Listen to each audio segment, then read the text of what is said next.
Hello guys, तो आज का हमारा टॉपिक क्लास 11th इतिहास पार्ट 2 लेखन कला और शहरी जीवन। तो आज हम इस चैप्टर के इंपॉर्टेंट क्वेश्चनों पर चर्चा करेंगे। जो मेरे चैनल पर नए हो मेरे चैनल को सब्सक्राइब कर दे। अब हम वीडियो स्टार्ट करते हैं। तो गाइस, इस चैप्टर का जो हमारा पहला क्वेश्चन है, श्रम विभाजन शहरी जीवन की विशेषता है, 2 बिंदु दीजिए। तो इसका जो पहला पॉइंट है, नगर के सब लोग एक दूसरे पर निर्भर हैं।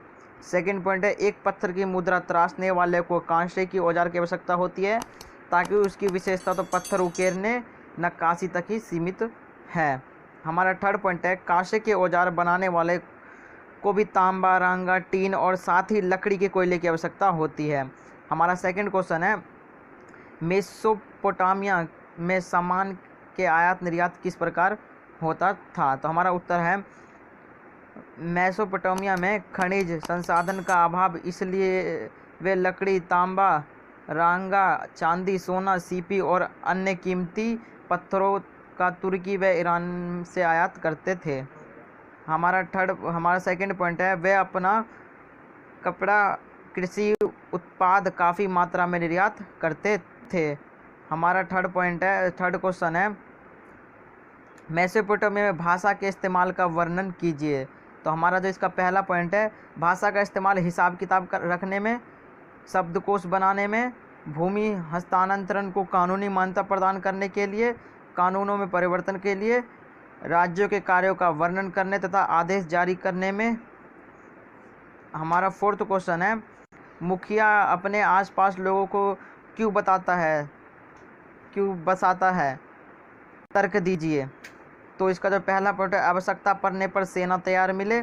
सेकंड है, आसपास बसने से अपने आप को सुरक्षित महसूस कर सके।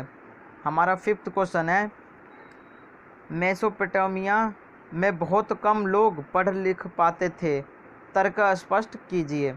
जो इसका उत्तर है, मेसोपोटामिया में बहुत कम लोग पढ़ लिख सकते थे।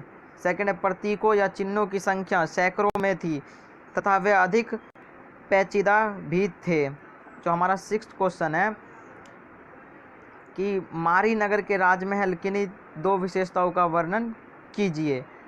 तो इसका फर्स्ट पॉइंट है, मारी नगर का विशाल राजमहल वहाँ के शाही परिवार का निवास स्थान था।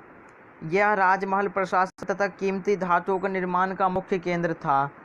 थर्ड पॉइंट है, राजा के भोजन की मज़े पर हर रोज़ भारी मात्रा में खाद्य पदार्थ, आटा, रोटी, मांस, मछली, फल, मदिरा व बियर आदि रखे जाते थे। फोर्थ है, इस विशाल महल में 260 कक्ष थे। हमारा सेवेंथ क्वेश्चन है, मेसोपोटामिया शब्द का अर्थ स्पष्ट कीजिए। तो मेसोपोटामिया शब्द का अर्थ स्पष्ट कीजिए। तो मेसोपोटामिया नाम यूनानी भाषा के 2 शब्द मेसोस अर्थात मध्य और पेटैमोस अर्थात नदी से मिलकर बना है। हमारा सेकंड पॉइंट है, इसलिए मेसोपोटामिया शब्द दलजा व फ्रात नदियों के बीच उपजाऊ धरती को माना जाता है। थर्ड पॉइंट है, यह ऐतिहासिक भूमि आजकल इराक गणराज्य का हिस्सा है। तो गाइस, ये वीडियो अब यहीं पे समाप्त होती है। आई होप कि आप सबको वीडियो अच्छी लगी हो।